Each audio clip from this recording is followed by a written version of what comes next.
Et bonjour, j'espère que vous ne m'avez pas trop vu cette semaine parce que mine de rien j'ai quand même fait une vidéo d'une demi-heure jeudi pour vous parler de moi. Vraiment désolé, je vais essayer de faire court aujourd'hui. À chaque fois que je dis que je vais faire court, ça dure des plombes. Donc allons-y tout de suite. Bon, la vidéo de jeudi elle a bien fonctionné. Je cours pas après les vues, mais je suis toujours étonné de voir qu'il y a quasiment 4000 personnes qui ont vu la vidéo. Surtout sur une vidéo de semaine, parce qu'habituellement les vidéos de semaine, on tourne autour de 2000 vues et c'est les vidéos du dimanche qui fonctionnent le plus parce que vous me regardez au petit déjeuner le dimanche matin au lieu d'aller à la messe, bande de sacrés pans. Non, cette vidéo elle a très bien tourné, je pense qu'elle a pas intéressé que les fans de comics parce que ça parlait aussi de manga et elle a dû aussi être regardée par certains autres libraires. Euh, parce qu'on a tous le même métier, mais on n'a pas tous forcément tous les mêmes méthodes. Moi, voilà, moi je suis libraire, je vous l'ai dit dans la vidéo de jeudi, je suis libraire dans une grosse enseigne. Et quand on est indépendant, on n'a pas forcément le même travail. Il y a des thèmes que j'ai pas abordés, genre les sur-remises qui sont négociées par les libraires, mais aussi parfois par la direction de produits ou les opérationnels. Enfin, il y a toujours des trucs. J'aurais pu développer beaucoup plus, mais bon, la vidéo elle aurait duré 1 heure. Je pense que le jour où j'arrête ce métier, je ferai peut-être une vidéo débrief de ma vie d'avant. Mais là, pour l'instant. Enfin, cette vidéo, j'en ai été plutôt content. Puis, enfin, le passage avec Charlie, c'était top. En fait, quelqu'un me dit tu te regardes en vidéo ouais, pas trop. Mais cette vidéo, j'ai regardé juste le passage avec Charlie parce que je la trouve vraiment. Je le trouve il est top, cet enfant. Il est génial. Merci pour vos messages d'anniversaire d'ailleurs, il était content, c'est gentil. Donc voilà, il y a une vidéo jeudi, si vous ne l'avez pas vue, allez-y, si vous voulez la partager, allez-y, faites-vous plaisir. Cette semaine, donc je vous expliquais dans la vidéo de jeudi qu'effectivement on avait quand même beaucoup de travail, et cette semaine j'ai eu beaucoup de travail, parce que plus on approche de Noël, plus on approche des grosses sorties, des gros offices. Cette semaine on a eu quand même des trucs assez conséquents, un nouveau 13, un nouveau Schtroumpf, un nouveau Boulet Bill, un nouveau Mortel Adèle, et c'est pas fini, un nouveau Chevalier du Zodiaque de, je crois que c'est Jérôme Alquier, voilà. Le troisième sur 5, il y aura 5 tomes en tout, ça coûte 14 € pour 56 pages. Il y a une édition normale à 14 €, il y a une édition collector à 35 je crois. Et l'édition collector, moi il y a un truc qui me chiffonne, c'est qu'ils mettent qu'il y a 2 pages de BD en plus. Et ça m'énerve. Ça veut dire que si vous n'achetez pas le collector, il vous manque 2 pages sur l'édition normale. Ça fait chier parce que en plus l'édition collector c'est des éditions limitées. Au bout d'un moment, ça veut dire que ces pages, bah, on n'y aura plus accès du tout. La plèbe n'y aura plus accès. Vous réveillez 3 semaines après, bah voilà, vous n'aurez pas ces 2 pages de trucs. Alors il y a en plus de ça une histoire bonus de 8 pages. Ça très bien, ils peuvent le mettre dans le collector. Mais qu'on nous enlève 2 pages de BD, là ça fait chier. Il y a également un cahier graphique. Bref. Donc il y a le Chevalier du Zodiac de Alquier qui est sorti, mais il devait y avoir également Fuma no Kojiro chez Naban. Alors Fuma no Kojiro, en France c'est pas très connu parce que c'est la première fois que c'est édité en VF. C'est un manga par Masami Kurumada, créateur de Senseiya, les Chevaliers du Zodiac, créateur de Ring no Kakero, qui était un gros succès dans le Shonen Jump, mais qui n'a jamais été édité en France, bizarrement, pourquoi? Peut-être par la suite que Naban va les proposer, je ne sais pas, mais ça serait pas mal. C'est une histoire de boxe, c'est des boxeurs, mais avec des combats à la Chevalier du Zodiac, donc c'est plutôt cool. Euh, et là, Fuma du clan Kojiro, c'est avec des ninjas, mais des ninjas qui ont des tenues, des colliers et des bâtons. Voilà. Et donc là, c'était censé sortir là, au moment où j'enregistre le 24, le jeudi, sauf que moi je les ai pas reçus, je ne sais pas pourquoi, j'ai regardé dans la boîte, personne ne les a reçus. Il y a 2 éditions normalement, il y a l'édition normale qui elle sort un petit peu en décalé, on va comprendre, et, parce qu'elle a le même prix que la collector, et la collector en fait euh, a une couverture réversible, donc une couverture de Masami Kurumada, et l'autre côté de la couverture, c'est une illustration inédite de Jérôme Alquier, le dessinateur de Chevalier du Zodiac qui vient de sortir. Donc c'était le moment de le sortir. Et moi je l'ai pas reçu, ça me gonfle. Personne ne les a reçus. Qu'est-ce qui se passe? Je ne sais pas. Qu'est-ce qui se passe chez Navan? C'était quand même un tome à 700 pages, 32 balles. C'était le moment de le sortir et bah voilà. Il n'est pas sorti. J'aurais pu faire une mise en avant avec le Chevalier du Zodiac et puis aussi la nouvelle édition de Senseiya. Celle-ci, la Final Edition. Alors, Senseiya, ça a été édité déjà il y a très longtemps par Kana. Ça fait partie de leur premier titre édité en France dans l'histoire de Kana. Il y a eu Yu Yu Hakusho, il y a eu. Je sais plus, mais Chevalier du Zodiac faisait partie des premiers titres des premières années. Et Chevalier du Zodiac, donc Senseiya par Masami Kurumada, moi j'avais cette édition-là, donc l'édition Tankobon, qui ressemblait à celle japonaise, euh, du Shonen Jump, les petits formats classiques. Et donc, entre-temps, il y a eu l'édition Perfect, je crois qu'elle s'appelle, une édition un peu plus grande, avec un papier glacé, donc ça, moi, j'aime pas trop, et les pages couleur. J'ai pas craqué, je me suis dit, bon, c'est pas la peine. Et là, ils sortent la Final Edition. Alors, la Final Edition, c'est l'histoire revue par Masami Kurumada. Il a changé des dialogues, il a changé quelques cases, il a rajouté un chapitre inédit. Voilà, il y a l'épisode 0, 68 pages inédites dans ce numéro 1. Il y aura, a priori, il y aurait 3 chapitres en tout dans toute l'histoire qui sont nouveaux. Et donc le premier chapitre inédit se trouve dans ce numéro 1. Est-ce que je vais craquer? Je sais pas. Je l'ai emprunté au boulot en tout cas, juste pour lire le chapitre inédit et pour voir si ça valait le coup de recraquer ou pas. Parce que j'ai déjà l'entièreté de l'ancienne édition, donc à voir. Mais voilà, ça se pose à côté du Halkier, et peut-être que des gens vont se dire ah, mais c'est moche. Parce que Kurumada, bon, c'était pas le meilleur dessinateur, et moi j'aime beaucoup son style un peu naïf et rétro. Et j'aime beaucoup, et j'aurais bien voulu lire ce Fuma no Kojiro là chez Naban. Qu'est-ce qu'ils foutent? Not the Juice. Not the Juice. Bon, il y a eu d'autres trucs sortis en manga. Là, il y a une opération sur Junji Ito chez Mangetsu. Parce qu'il y a eu Tombe qui vient de sortir chez Mangetsu, alors que j'ai reçu, je vous dis pas ça pour ça, mais je le reçois en service presse. En général, les Junji Ito, je les reçois en service presse, non pas pour moi, mais pour Margot, parce elle adore ce genre de conte horrifique. Junji Ito, c'est vraiment de l'horreur à la japonaise. Pensez à The Ring, ou ce genre de choses, avec des visages un peu déformés.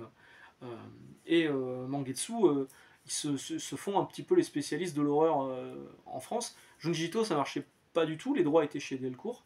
Ça marchait pas. Mangetsu est arrivé avec une proposition et une collection qui était franchement pas dégueulasse, et du coup Delcourt les imite maintenant. Et oui, parce qu'ils ont gardé les droits sur certains titres. Et là, donc, il y a une opération. Si vous achetez un titre Junji Ito de chez Mangetsu, pas de chez Delcourt, vous allez avoir un calendrier où chaque page, chaque mois, c'est une illustration de Junji Ito. Ça, c'est plutôt cool. C'est plutôt cool. Il y a Smile qui est sorti aussi, pareil, c'est chez Mangetsu. Au début, je me suis dit, ouais, ça doit être la même chose que le film, mais non. C'est une histoire de secte. Margot l'a lu également, et Margot m'a dit j'ai aimé, et ça me fait chier d'attendre décembre pour lire la suite. Donc, ça vous donne une idée de la qualité de l'œuvre. Alors, il y a eu donc ça c'était quelques sorties manga. Vous voyez, par exemple, le Gundam, j'avais râlé chez Vega parce que ouais, ça craque et tout machin. Finalement, je l'ai acheté. Qu'est-ce qu'il y a eu en comics cette semaine? La Maison des Impies chez Delcourt, le nouveau Brubaker et Sean Phillips. C'est marrant parce que je pensais pas qu'ils étaient aussi détestés. Dans les commentaires sur la vidéo de mardi sur The Good Asian, où je vous disais c'est sans doute le polar de l'année. Si vous aimez Brubaker et Sean Phillips, ça devrait vous plaire. J'ai eu plusieurs commentaires qui me disaient Brubaker, non, c'est surfait, machin. Moi j'aime bien. Je suis désolé. Celui-là je l'ai pas lu encore, j'ai envie de le lire, La Maison des Impies, mais il faut que je trouve le temps parce que franchement, entre ce que j'achète, entre ce que je reçois, parce que oui, je suis un sale vendu, que ce soit à la librairie ou directement à la maison, j'ai pas le temps de lire les trucs. C'est un peu chiant, mais La Maison des Impies, j'ai envie de le lire, je pense que je l'emprunterai à un moment ou à un autre. Il y a aussi Berserker Bloodlines, la série par Keanu Reeves. Bloodlines, c'est un hors-série, c'est 2 courts récits qui ont été intégrés dans un seul volume. Pardon, le premier court récit, il est entièrement scénarisé et dessiné par Steve Scross de Maestros. Et c'est beau. Voilà. 16,50€, 112 pages, c'est chez les Delcourt. Bon, moi, Berserker, j'en suis revenu. J'avais beaucoup aimé le premier tome. Dans le deuxième tome, je trouvais qu'il se passait rien. Dans le troisième, je me suis dit, il va se passer un truc. Et finalement, j'étais un peu déçu par la fin. Bon, là, l'histoire va continuer par la suite. Je continuerai à lire. Mais là, celui-ci, la partie Scroff, j'ai vraiment envis de la lire. Parce qu'en le feuilletant, je me dis, oh la vache, il s'est lâché, c'est cool. Toujours chez Delcourt, il y a Walking Dead Clementine, tome 2. Bon, voilà. Le tome 1, il n'a pas fonctionné. On en avait pris beaucoup. On en a renvoyé beaucoup. Le tome 2, on en a pris beaucoup moins. 20,50€, 280 pages. Je crois que c'est le dernier volume. Batman Terre 1 est ressorti en intégrale. Merci Urban. Tout le monde réclamait une réédition du tome 3 parce qu'elle n'a pas été éditée à beaucoup d'exemplaires. Et donc elle était en rupture assez rapidement, donc tout le monde voulait récupérer le tome 3 parce qu'ils avaient sans doute déjà acheté le tome 1 et le tome 2. Eh ben non, il faudra repasser à la caisse pour juste acheter l'intégrale à 40€ pour 464 pages quand même, oui effectivement. Mais si vous avez déjà le tome 1 et le tome 2 et que vous étiez passé à côté du tome 3, la seule solution pour lire la suite et la fin, c'est l'intégrale. Et ça casse les noix. Des problèmes de tirage, il va continuer à en avoir une paire, parce que là par exemple chez Panini, je vous avais dit ça il n'y a pas longtemps, mais ça s'est confirmé, on m'a clairement dit faudra pas trop compter sur du réassort, donc recommander derrière. Quand on fait nos précommandes, vaut mieux prévoir un peu plus large parce qu'ils se sont fait taper dessus et ils vont encore réduire les tirages chez Panini. Et il y a aussi le cas de one Hand and Five Six Fingers, là, je sais plus, le truc de Rambi merde, j'ai ravalé son nom. Oh là là là là, c'est quand même terrible. Bref, le truc de Rambi qui sort chez Urban à la fois en édition simple à 7 € et en édition avec un coffret pour ranger, ça sort mensuellement, pour ranger les 5 numéros dans un coffret à la fin. Ce coffret-là va coûter 13,95 € et il est tiré à très très très très peu d'exemplaires. Alors, on s'empêche pas de penser dans les milieux autorisés que peut-être que avec le dernier numéro, il y aurait possiblement une édition, donc le numéro 5 seul, ou le numéro 5 avec une éventuelle réédition du coffret. Parce que là, vraiment, ils ont prévu très très court. Je sais même pas si moi je vais réussir à en avoir là où je travaille. Ça va être très très compliqué pour ce coffret avec le One Hand à venir en février, dès février chez Urban Comics. Urban Comics, il y a aussi ça qui est sorti cette semaine, Batman Dark City. Hop là. Le tome 5 avec Chips Zdarsky, toujours Chips Zdarsky et Jorge Jiménez. Bon, je ne l'ai pas encore lu. Hein. Il y aura sans doute 6 ou 7 tomes en tout pour, avant le passage de témoin à Jeff Lobb et Jim Lee, vu qu'ils continueront la série, mais ça, à mon avis, Urban ne va pas appeler ça le Batman Dark City, ils vont changer, ils vont en profiter pour redémarrer sur un numéro 1. À mon avis, ça s'appellera Silence 2. Batman Silence, ou Silence la suite, ou pas de marque, ou encore un peu plus de silence, ou j'attends le calme, ou bref, on peut en faire plein comme ça. S'ils veulent des idées Urban, ils peuvent me demander, il n'y a pas de problème. Qu'est-ce qu'il y a eu d'autre chez Urban? C'est tout. Chez Panini, Dragonero et Conan, un crossover, c'est what the fuck. À mon avis, Panini Italie, ils ont pas mis qu'un petit taquet pour les tirages dans la nuque de Panini France. Ils ont dû aussi leur dire, dis donc, ça, on a négocié, c'est une création originale Panini, tant que tu vas l'éditer en France. Parce que je vois pas pourquoi ça sort en France, Dragonero et Conan. Dragonero, ça a été tenté en VF, c'est une série italienne, ça a été tenté en VF il y a très longtemps chez Clair de Lune. C'est épuisé, ça a été tenté en 2014, il y a eu une espèce de relance, ça s'appelait Dragonero Adventure en 2019. C'est épuisé, ça n'a pas fonctionné en France. Et là, on se retrouve avec un crossover. Dragonero Conan, édition normale à 30 €, édition collector en noir et blanc à 45 €, 192 pages. Ouais. Bah, pour moi, c'est non. Ribbon Queen, le nouveau Garfénis chez Panini en indépendant. Voilà, c'est sorti. J'ai pas noté le nombre de pages, j'ai pas noté le prix. Fine Print, c'est sorti le deuxième. Je suis pas fan de CJ, hein. Moi il m'a gâché Witchblade sur la fin, donc c'était non. 22 €, 208 pages. Et chez Panini, ouais, j'avais une information Panini aussi.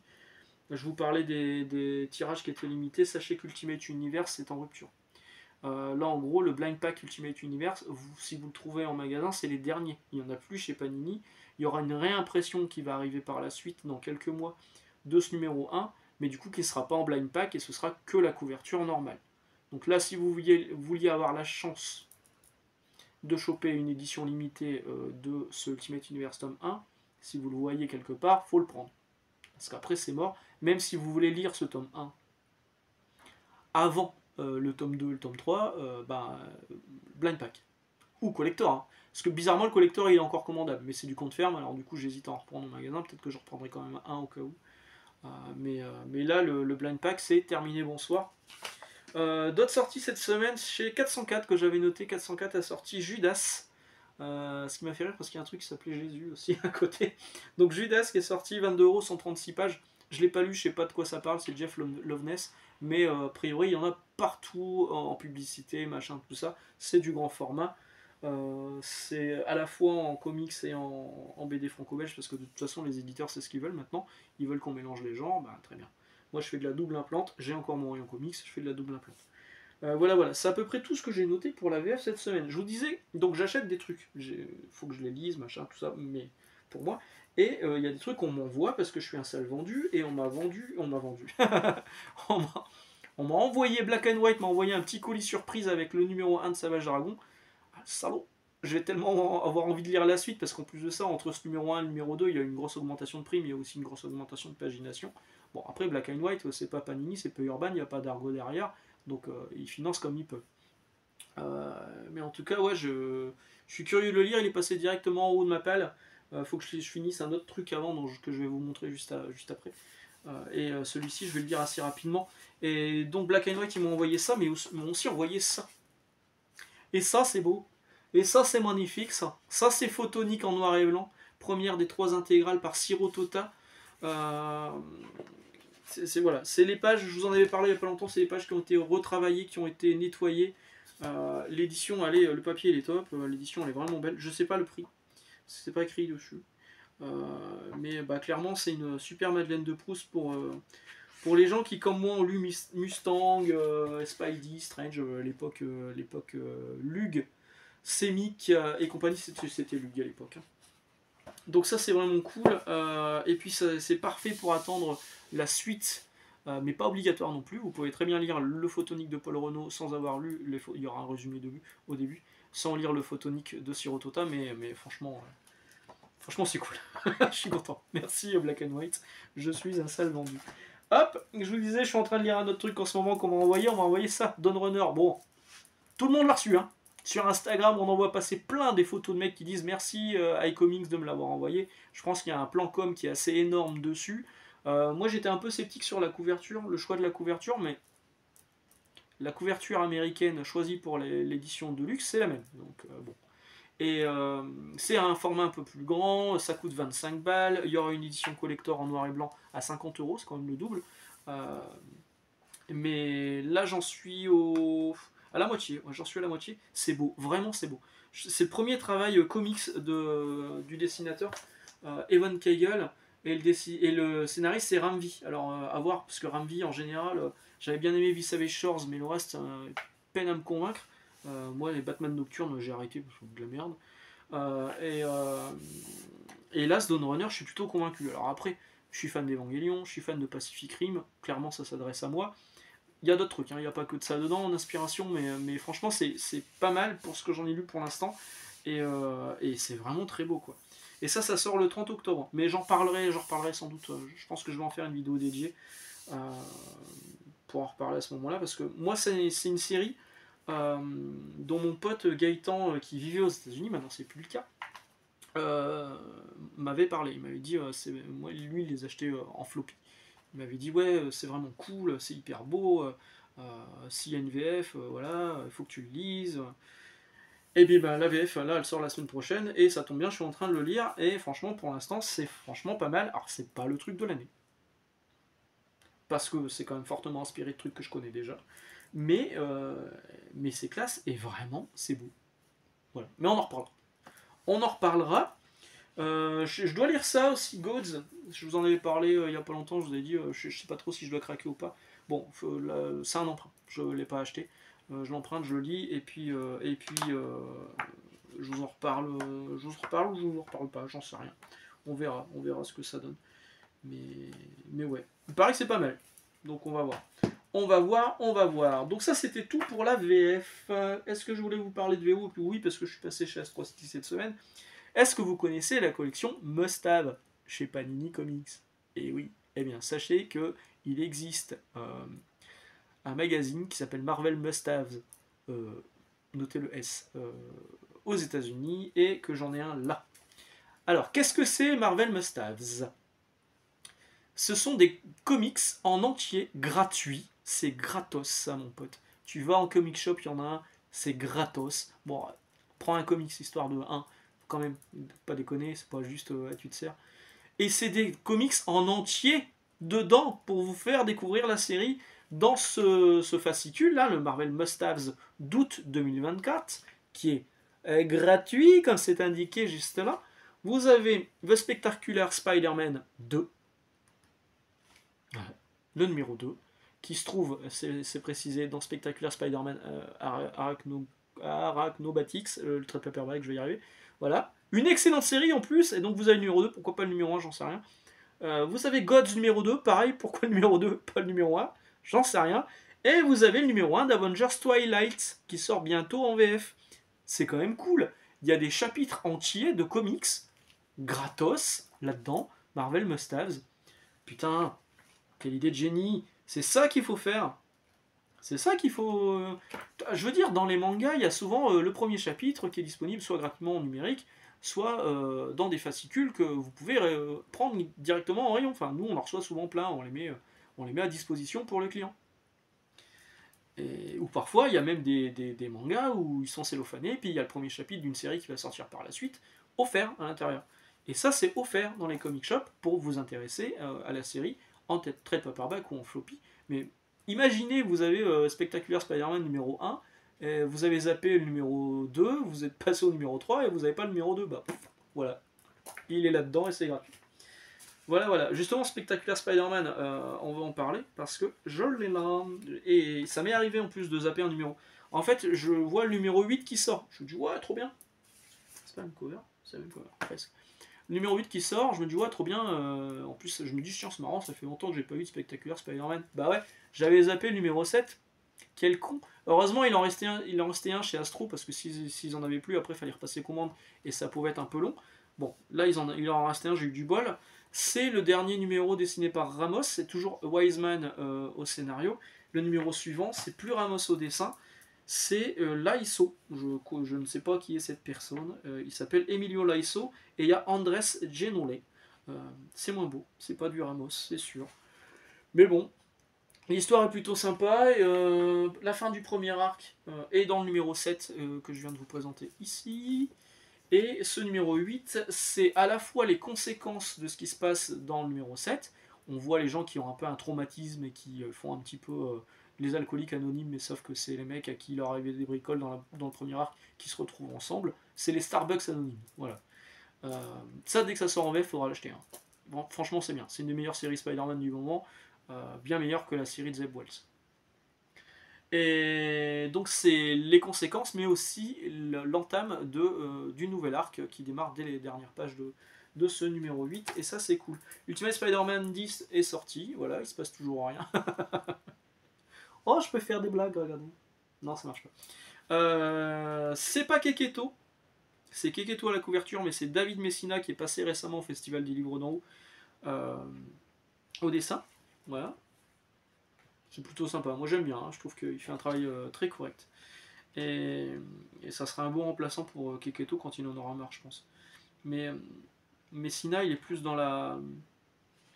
les dialogues. Vous voyez, il fait pour l'instant c'est son 3e numéro. Et, le prochain c'est encore lui d'ailleurs, non? Ouais, le prochain c'est encore lui. Et pour l'instant, les 3 numéros qu'il a dessinés, c'est que des numéros de dialogue entre des personnages, il n'y a pas tellement d'action. Faut dire qu'il n'y a pas tellement d'action dans Ultimate Spider-Man, vous le verrez maintenant que vous le lisez en VF. C'est beaucoup des mises en place des promesses qui, pour l'instant, tardent à arriver. Et pourtant, c'est la meilleure série du label Ultimate. J'ai pris ça. Alors, vous ne verrez pas Ultimate Wonder Woman cette semaine, vous verrez la semaine prochaine. Je l'ai préco, il m'attend, mais il faut que j'aille le chercher. Jenny Sparks, je vous avais fait une vidéo sur le tome 1, le numéro 1, chapitre 1, pour vous dire que c'était vraiment bien. J'ai lu les 2 et 3, ça continue à être hyper bien, les gars. Franchement, faut qu'Urban le sorte en VF. Hein. C'est vraiment cool. C'est beau. Enfin, le personnage de Jenny Sparks, il est vraiment cool. L'interaction qu'elle a avec les super-héros classiques, vous voyez, avec Superman. Enfin, vraiment, elle s'en balèque. Des mecs qui sont super puissants, là. La Justice League, elle leur dit, bah allez faire votre justice là. Mais allez au-dessus de tout ça. Et c'est génial de lire ça. C'est très bien écrit par Tom King. On sait pas trop où il va aller vers la fin, parce que là, je crois qu'il y a 12 numéros.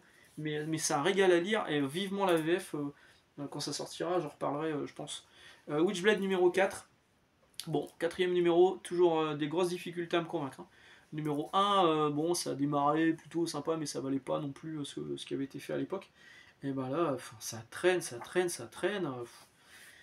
Et il y a des moments, il y a des pages plutôt jolies, mais alors quand on compare à ce qui a été fait par Michael Turner, forcément ça prend un coup dans la gueule. Et c'était tout pour la VO. Oh bah oui, je pense que c'est déjà pas mal. Alors j'avais quelques trucs comme ça. On en reparlera, les fascicules preview, trucs du genre. Mais bon, on est déjà à ouais, 25 minutes. Pardon, désolé. Je suis vraiment trop long. Je vais vous laisser là. En vous souhaitant une excellente journée, excellente lecture. On se retrouvera la semaine prochaine. On parlera sans doute de Dawnrunner. Peut-être qu'on parlera de Gods ou de toute autre chose. On verra bien d'ici là. Et puis encore merci pour vos messages d'anniversaire pour Charlie. Hein. C'est vrai qu'il est apparu dans la vidéo de jeudi.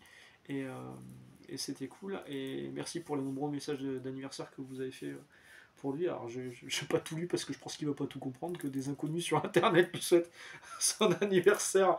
Ça peut être traumatisant, hein. Mais voilà. Mardi, du coup, bon dimanche, ciao.